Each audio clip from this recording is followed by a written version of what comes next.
नमस्कार दोस्तों, सभी को राधे राधे, सभी को जय श्री कृष्णा। कैसे हैं आप? मुझे उम्मीद है आप सभी बहुत अच्छे होंगे और जोरों शोरों के साथ में अपनी तैयारियां कर रहे होंगे। तो इस जोश को बनाए रखना और एल क्लासेस का साथ निभाए रखना।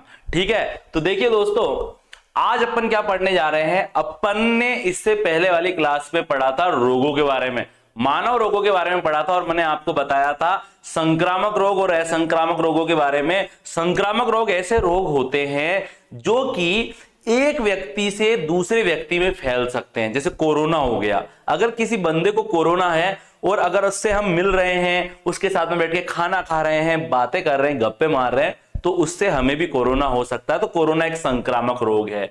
ठीक है, और फिर मैंने आपको बताया था असंक्रामक रोगों के बारे में, जो जिस व्यक्ति को होते हैं उसी में बने रहते हैं, अन्य व्यक्तियों में नहीं फैलते हैं। जैसे कि जोड़ों का दर्द हो गया, किसी व्यक्ति के जोड़ों में अगर बहुत ज्यादा दर्द हो रहा है और अगर हम उससे मिलने जाएं तो हमारे जोड़ों में दर्द थोड़ी हो जाएगा। ठीक है ना, तो जोड़ों का जो दर्द है वो असंक्रामक रोग है। फिर मैंने बताया था कि जो संक्रामक रोग है ये जीवाणु के द्वारा हो सकते हैं, वायरस के द्वारा हो सकते हैं, ठीक है, कवक के द्वारा हो सकते हैं, प्रोटोजोआ के द्वारा हो सकते हैं, ठीक है, कृमि के द्वारा हो सकते हैं, जिन्हें हेलमिंथस के नाम से भी जाना जाता है।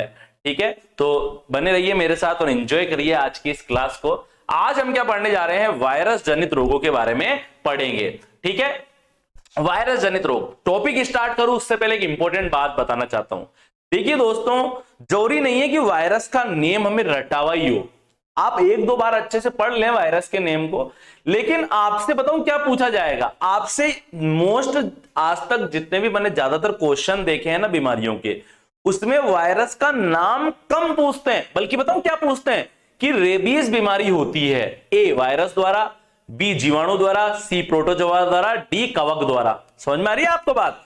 तो आपको तो सिर्फ ये पता होना चाहिए कि कौन सी बीमारी जीवाणु द्वारा हो रही है, कौन सी वायरस द्वारा हो रही है।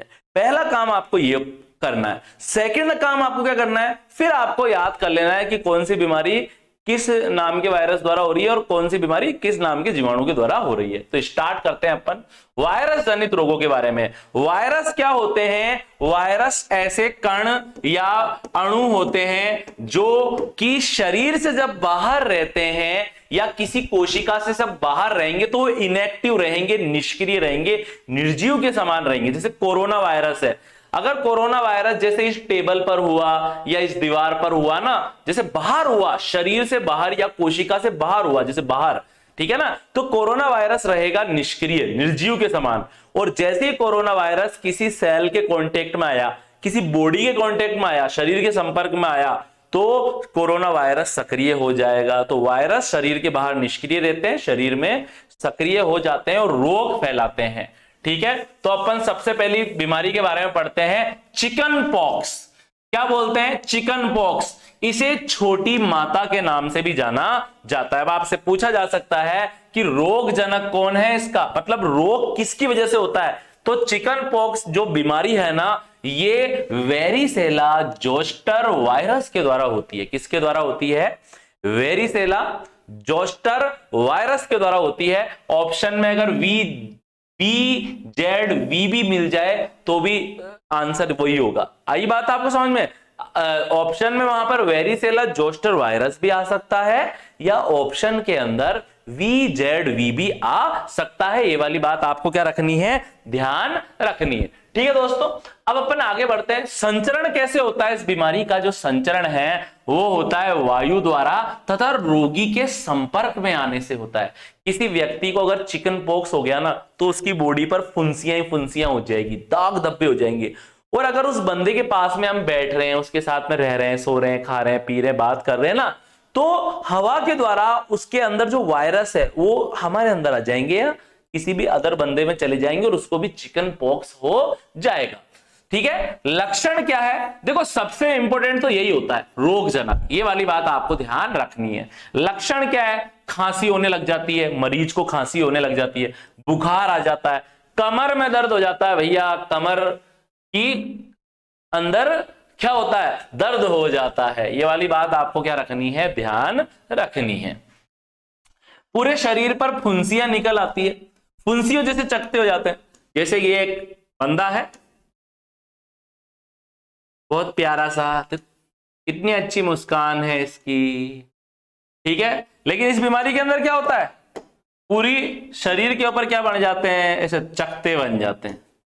चिकन पॉक्स हो गया भैया इसको, कभी खाया नहीं इसने चिकन, फिर भी इसको क्या हो गया, चिकन पॉक्स हो गया। ये वाली बात आपको क्या रखनी है, ध्यान रखनी है। शरीर पर गुलाबी रंग के दाने निकल आते हैं, लाल या गुलाबी रंग के क्या निकल आते हैं, दाने निकल आते हैं। उपचार क्या है, उपचार तो यही है भैया कि बचाव करें।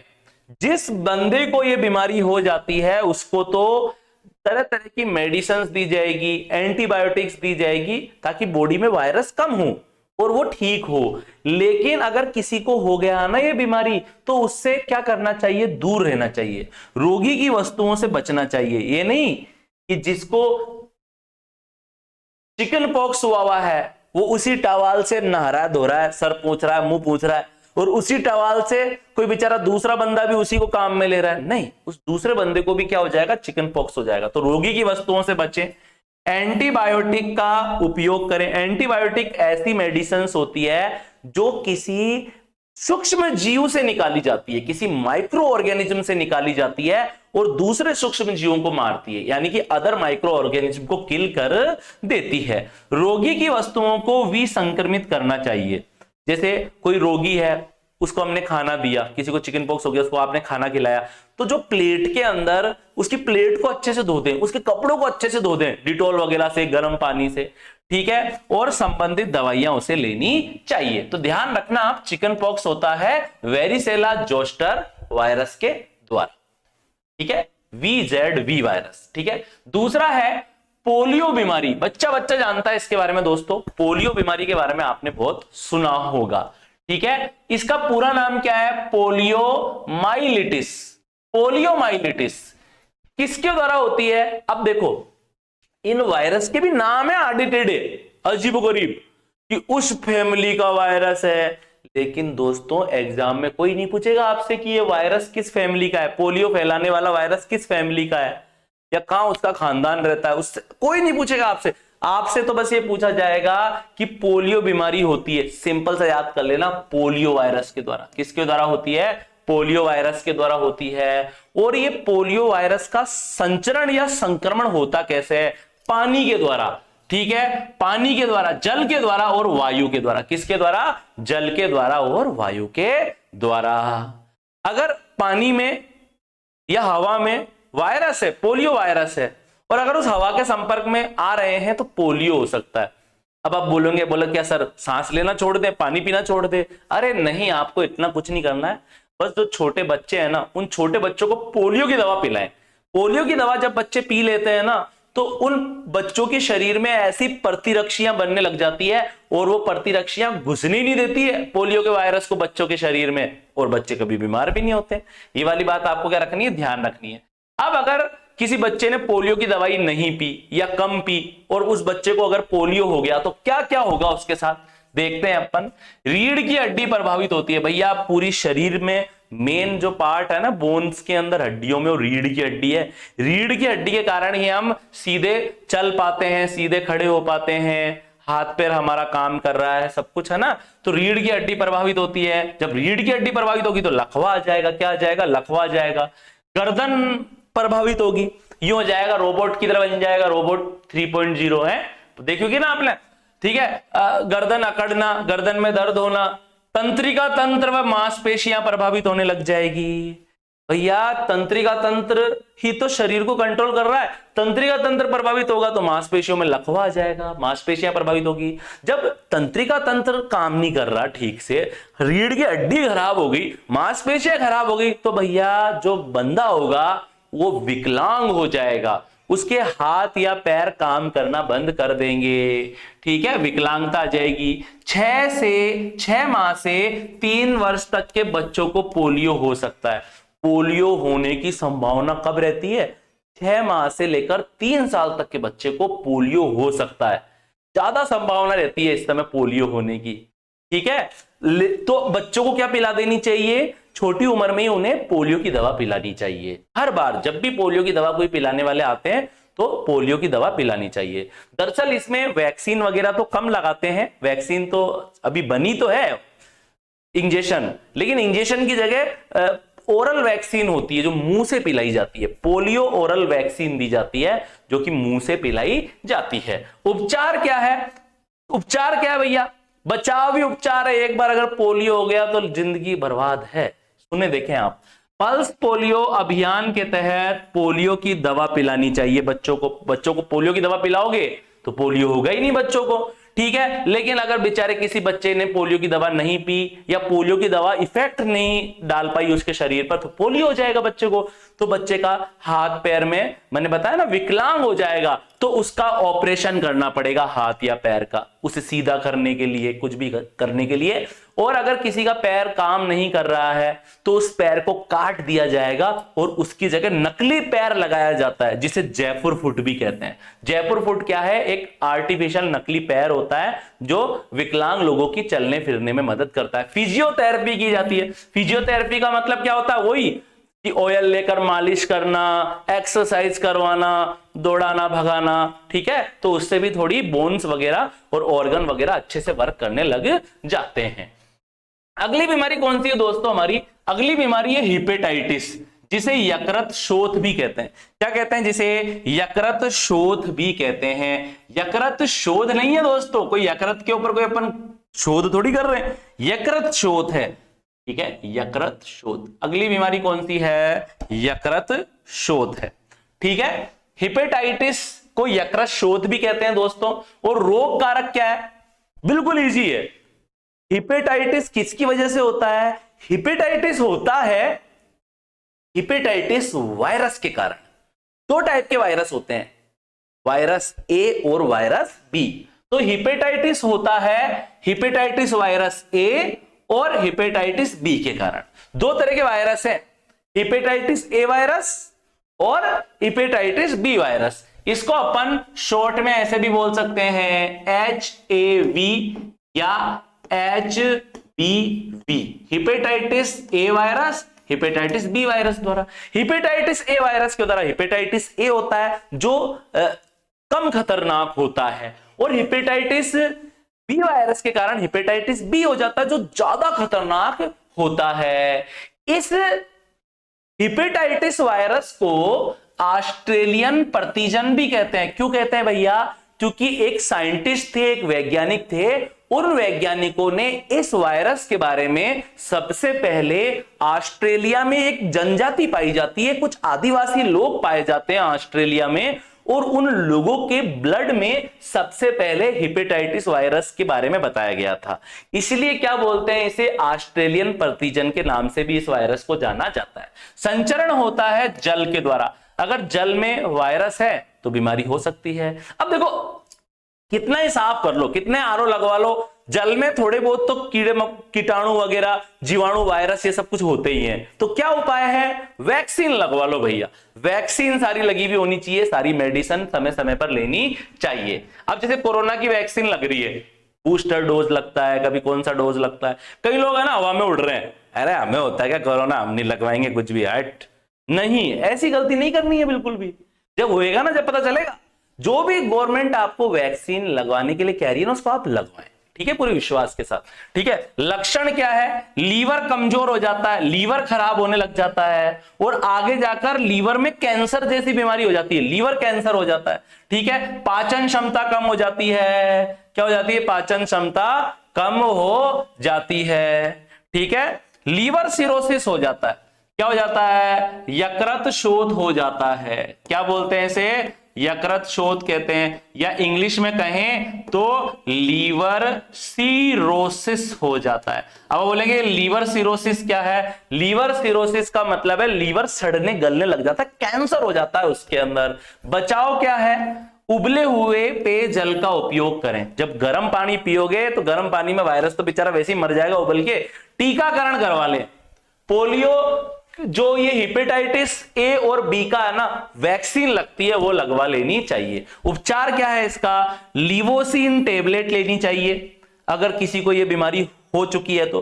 जल्दी से अगर टेबलेट ले लेंगे तो बचा भी जा सकता है। लाइव 15 की दवाई लेनी चाहिए, लिवोसिन टेबलेट, लाइव 15 की दवाई व अन्य प्रतिजैविक दवाइयां दी जाती है पेशेंट को, और उसका अच्छे से डॉक्टर की देख रेख में क्या किया जाता है, इलाज किया जाता है। ठीक है, ये 2 बार हो गया, इसको मैं हटा देता हूं, फालतू में कंफ्यूजन का काम है ये। ठीक है, तो क्या करना चाहिए, वैक्सीन लगवा सकते हैं आप इस वायरस से रिलेटेड, लिवोसिन टेबलेट ले सकते हैं, क्या ले सकते हैं, लिवोसिन टेबलेट ले सकते हैं, और क्या कर सकते हैं, लाइव 50 की मेडिसिन भी आप ले सकते हैं। ये वाली बात आपको क्या रखनी है, ध्यान रखनी है। आगे बढ़ते हैं अब अपन,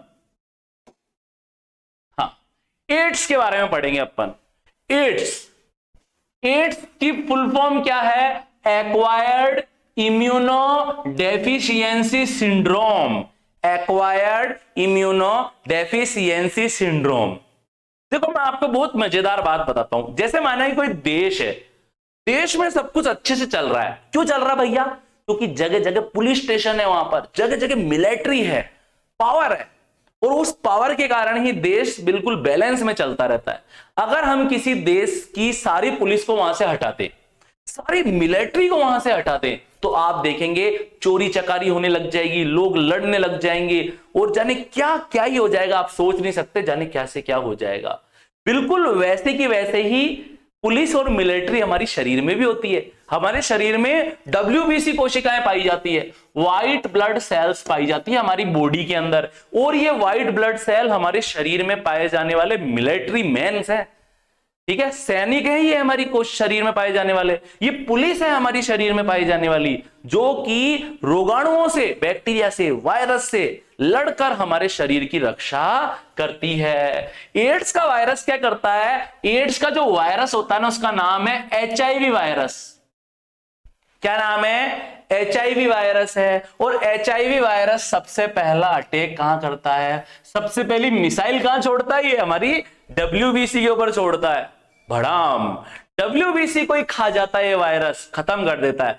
जब हमारी बॉडी की WBC खत्म हो जाती है तो शरीर का जो पुलिस सिस्टम है, मिलिट्री सिस्टम है, वो खत्म हो जाता है, हमारी इम्यूनिटी वीक होती है, और फिर लूज मोशन भी हो जाता है, डायरिया भी हो जाता है, टाइफाइड भी हो जाता है, चेचक भी हो जाता है, दुनिया भर की हजारों बीमारियां हो जाती है, और एंड में बंदा कंकाल बन जाता है और उसकी मृत्यु हो जाती है। इस बीमारी का इलाज संभव नहीं है, बचाया नहीं जा सकता है एक बार अगर बंदे को यह बीमारी हो गई। हाँ, लेकिन कुछ दवाओं का उपयोग करके उसकी उम्र को थोड़ा बढ़ाया जा सकता है। जहां वो 5 साल में मर रहा होगा ना एड्स होने के बाद, दवाई से उसको 6 साल तक या 7 साल तक जिंदा रखा जा सकता है। ठीक है, अब लक्षण क्या होता है इसमें, WBC की कमी हो जाती है, बोला ना HIV वायरस पहला अटैक ही किस पे करता है, श्वेत रुधिर कणिकाओं पर, व्हाइट ब्लड सेल को ये खत्म कर देता है। जब व्हाइट ब्लड सेल खत्म हो जाएगी तो प्रतिरक्षा तंत्र कमजोर हो जाएगा दोस्तों, और जब प्रतिरक्षा तंत्र खत्म हो जाएगा तो शरीर की रोगों से लड़ने की क्षमता भी खत्म हो जाएगी,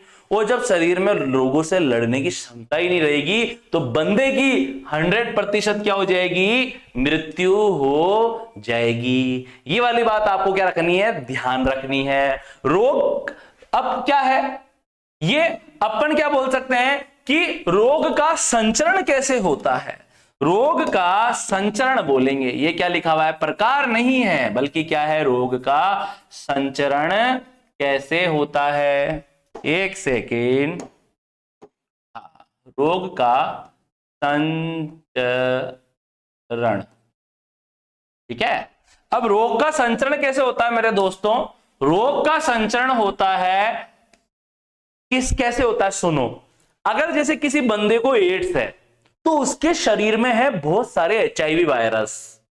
अगर उस बंदा शेविंग कर रहा है और उसके कट लग गया, उसके खून में है HIV वायरस, वो खून लग गया ब्लेड पर। अब अगर उसी ब्लेड से कोई दूसरा बंदा अगर शेविंग कर रहा है और उस दूसरे बंदे के भी कट लग गया तो ये ब्लड से होता हुआ वायरस दूसरे बंदे में पहुंच जाएगा, उसको भी एड्स हो जाएगा।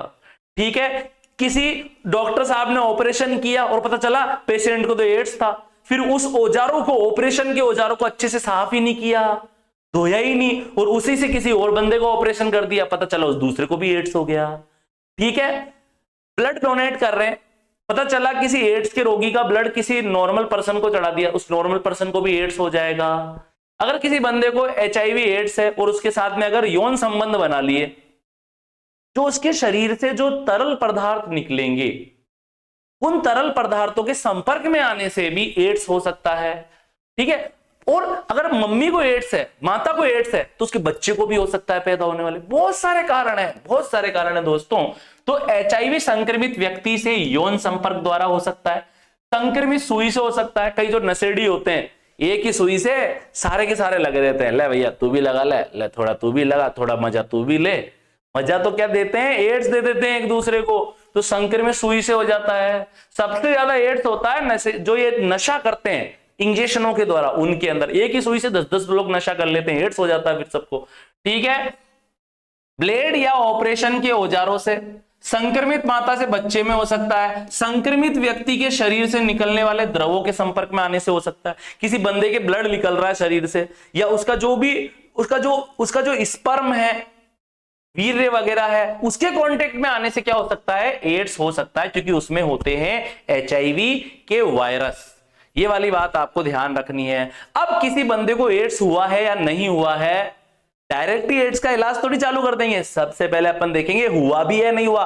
तो किसी भी रोग का पता लगाना, डेफिनेट करना कि भैया ये एड्स ही है ना, उसे निदान कहते हैं, रोग का पता लगाना। 2 टेस्ट होते हैं इंपोर्टेंट।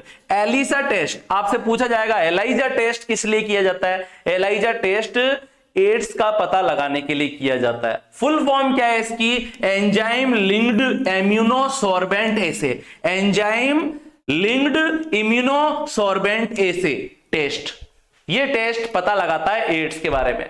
क्या होता है इस टेस्ट के अंदर, इस टेस्ट के अंदर शरीर में कुछ जो प्रतिजन और प्रतिरक्षी बन जाते हैं एड्स वायरस के कारण, उस प्रतिजन प्रतिरक्षी उन केमिकल्स की स्टडी से पता लग जाता है कि बंदे को एड्स हुआ है। एक होती है वेस्टर्न ब्लॉट परीक्षण, और वेस्टर्न ब्लॉट परीक्षण में वायरस बहुत इजीली दिखाई दे जाते हैं और पता लग जाता है कि बंदे को एड्स हुआ है। तो 2 टेस्ट ध्यान रखना मेरे दोस्तों, एलाइजा टेस्ट और वेस्टर्न ब्लॉट परीक्षण। एड्स के बारे में पता ये लगा सकता है। आजकल PCR का भी उपयोग कर रहे हैं, PCR का उपयोग करके भी एड्स का वायरस का पता लगाया जा सकता है। PCR polymerase chain reaction, full form क्या है, पॉलीमरेज चेन रिएक्शन।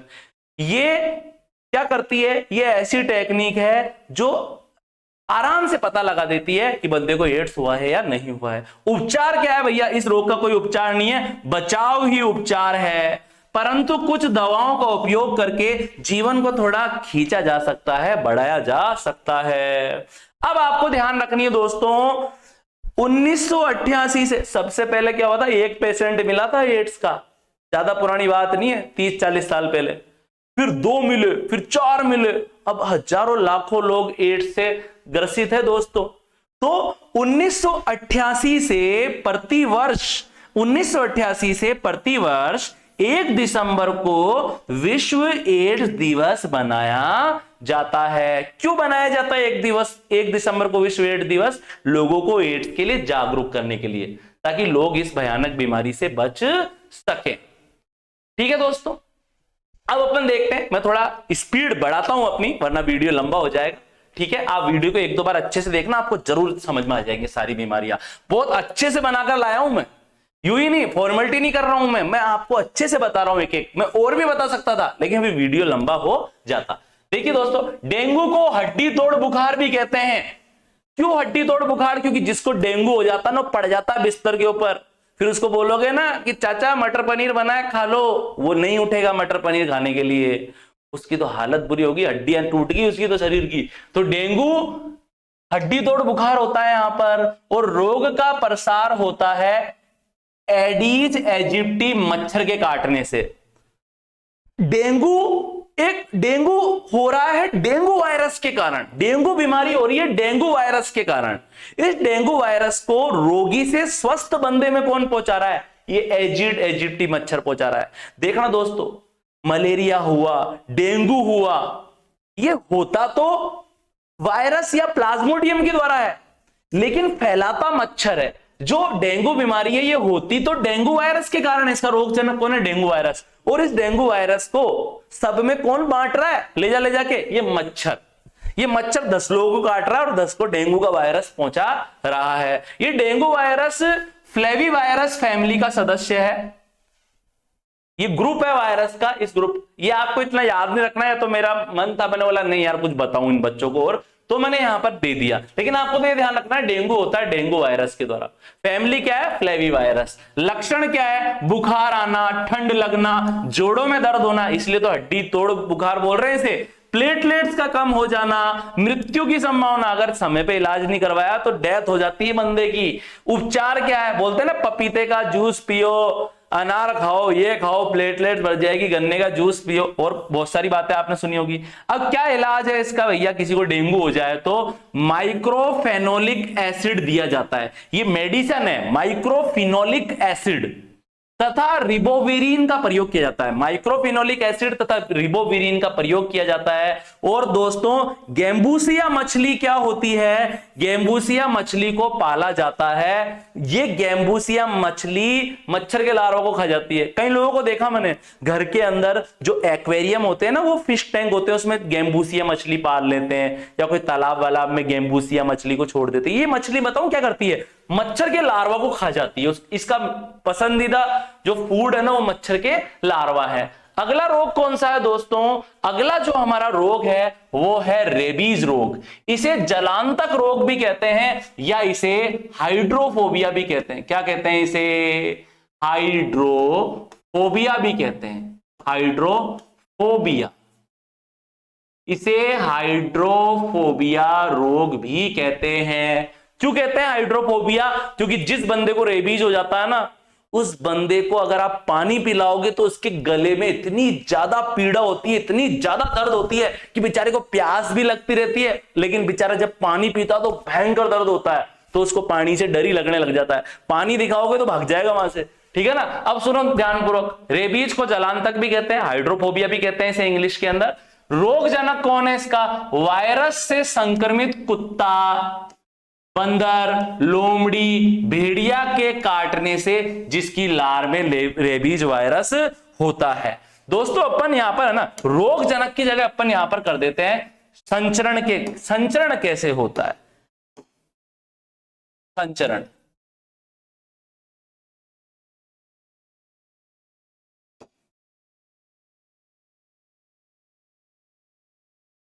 संचरण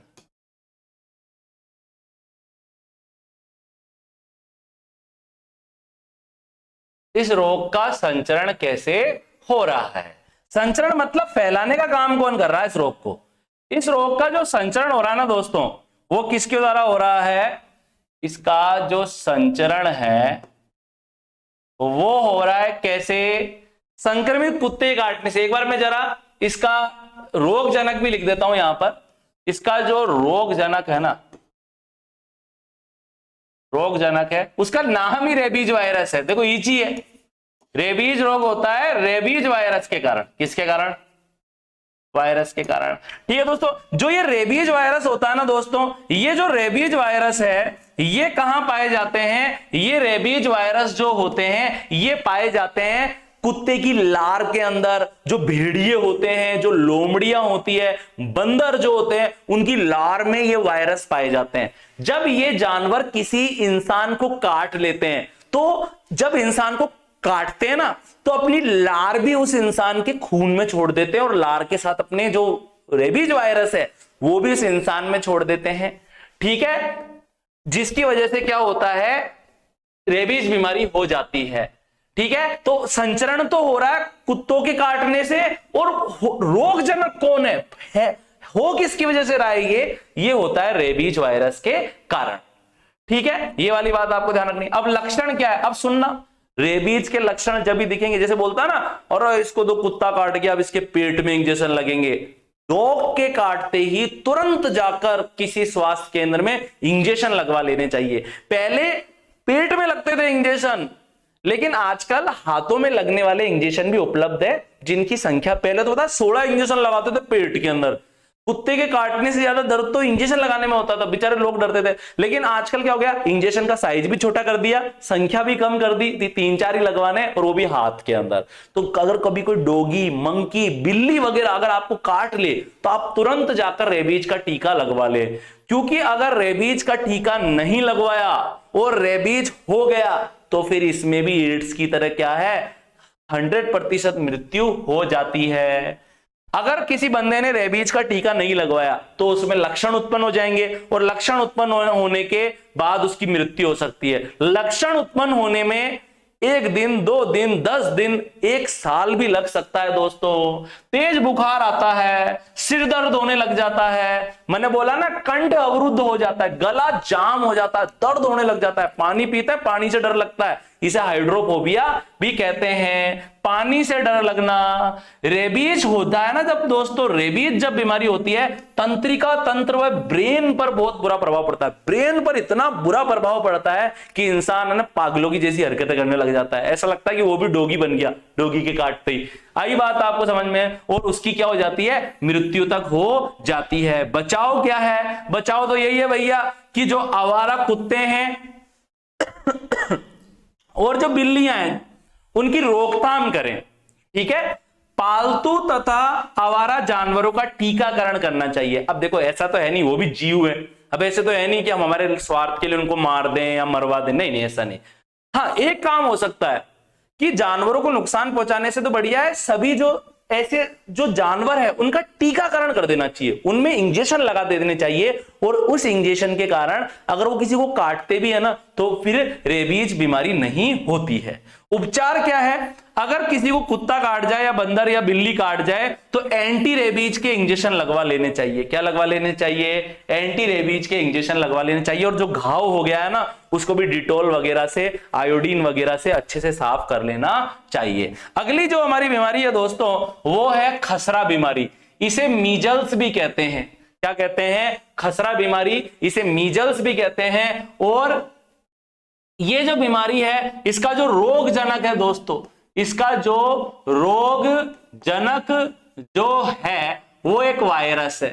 कौन है, वायरस है। आपसे यही पूछा जाएगा खसरा होता है ए जीवाणु द्वारा, बी विषाणु द्वारा, सी प्रोटोजोआ द्वारा, डी कवक द्वारा, तो क्या हो जाएगा, बी विषाणु द्वारा, वायरस द्वारा, ठीक है। और उस वायरस का क्या नेम है, मोरीबिली वायरस। क्या नाम है, मोरबिली वायरस। क्या नाम है, मोरबिली वायरस के द्वारा खसरा या मीजल होता है। ये वायरस कैसे फैलता है, इसका संचरण होता है वायु के द्वारा। किसके द्वारा होता है दोस्तों इसका संचरण, इसका संचरण वायु के द्वारा होता है। लक्षण क्या होते हैं, जिसके अंदर भी इस जैसे हवा में अपन घूम रहे फिर रहे, हवा में वायरस रहते हैं, ठीक है। या अगर किसी बंदे को अगर खसरा या मीजल बीमारी है तो उसके आसपास हवा में वायरस रहेंगे, उसके शरीर से निकल रहे उन घावों से, ठीक है। अब उस वायरस हवा से होते हुए किसी स्वस्थ बंदे पर जाएंगे तो उसको भी क्या हो जाएगा, खसरा या मीजल हो जाएगा। चमड़ी पर लाल दाने उभर आ पाते हैं, चिकन पॉक्स के जैसा ही है, चमड़ी पर लाल दाने उभर आते हैं,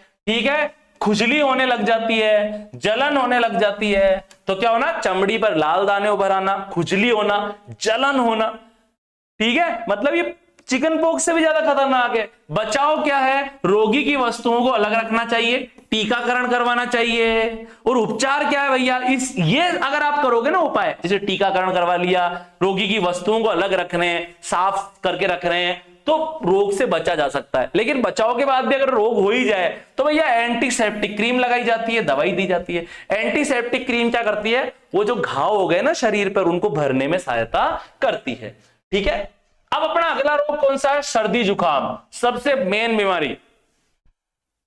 अभी भी मेरे कहीं जो भाई वीडियो देख रहे हैं ना उनको खांसी जुकाम हो रहा होगा, थोड़ा बहुत मुझे भी हो रहा है। कैसे होता है ये सर्दी जुकाम, ये होता है राइनो वायरस के कारण। सर्दी जुकाम का रोग जनक है राइनो वायरस, संचरण होता है वायु के द्वारा। ये वायरस वायु के द्वारा जब हम सांस वगैरह लेते हैं, बोलते हैं, तो मुंह से, नाक से होता हुआ वायरस हमारे अंदर आ जाता है और सर्दी जुकाम कर देता है। लक्षण क्या होते हैं भैया सर्दी जुकाम के, नाक, आंख, नाक हो गई, आंख हो गई, श्वास नली जिससे हम सांस ले रहे हैं, नली हमारी, गले में संक्रमण हो जाता है, ठीक है। चलो, बचाव क्या है, खांसते समय, छींकते समय मुंह को ढक लेना चाहिए। उपचार क्या है? अगर रोग हो गया है तो विटामिन सी की मात्रा को बढ़ाना चाहिए, मतलब विटामिन सी की मात्रा को बढ़ाना चाहिए। ऐसी मेडिसिन लेनी चाहिए जिसमें विटामिन सी अधिक मात्रा में हो।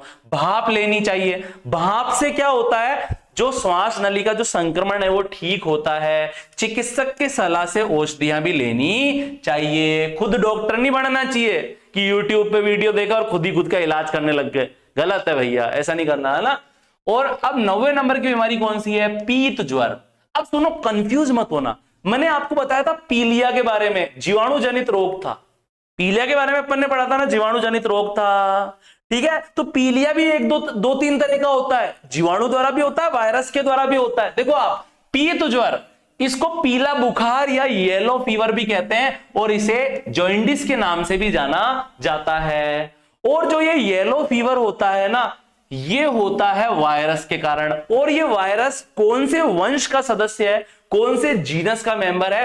Flavi virus. वैसे तो आपसे कोई नहीं पूछेगा कि फ्लेवी वायरस के द्वारा कौन सी बीमारी होती है, इतना अंदर तक नहीं जाएंगे जनरल साइंस में। बस ऊपर से आपसे पूछा जाएगा कि येलो फीवर होता है वायरस के द्वारा।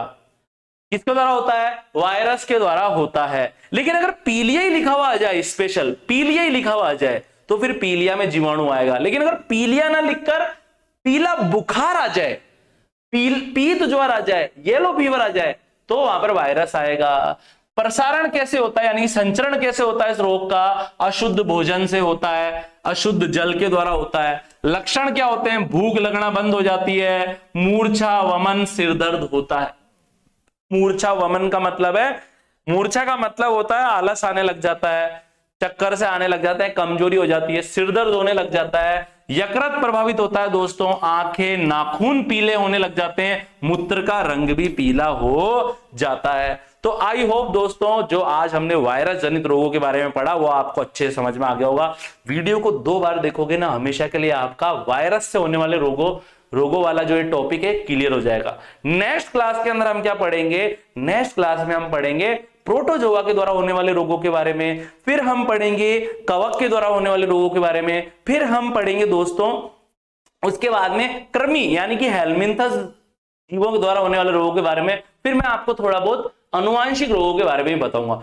कोई सा भी रोग नहीं छोड़ूंगा, सारे रोग करवाऊंगा आपको। आप ये ना सोचे लंबा वीडियो जा रहा है या ज्यादा पार्ट बन रहे हैं, सारा करवाऊंगा आपको, बिल्कुल बीच में आपका साथ नहीं छोड़ूंगा। ठीक है, तो आप सभी अपना ख्याल रखना, सभी को टेक केयर, सभी को राधे राधे, सभी को जय श्री कृष्णा दोस्तों।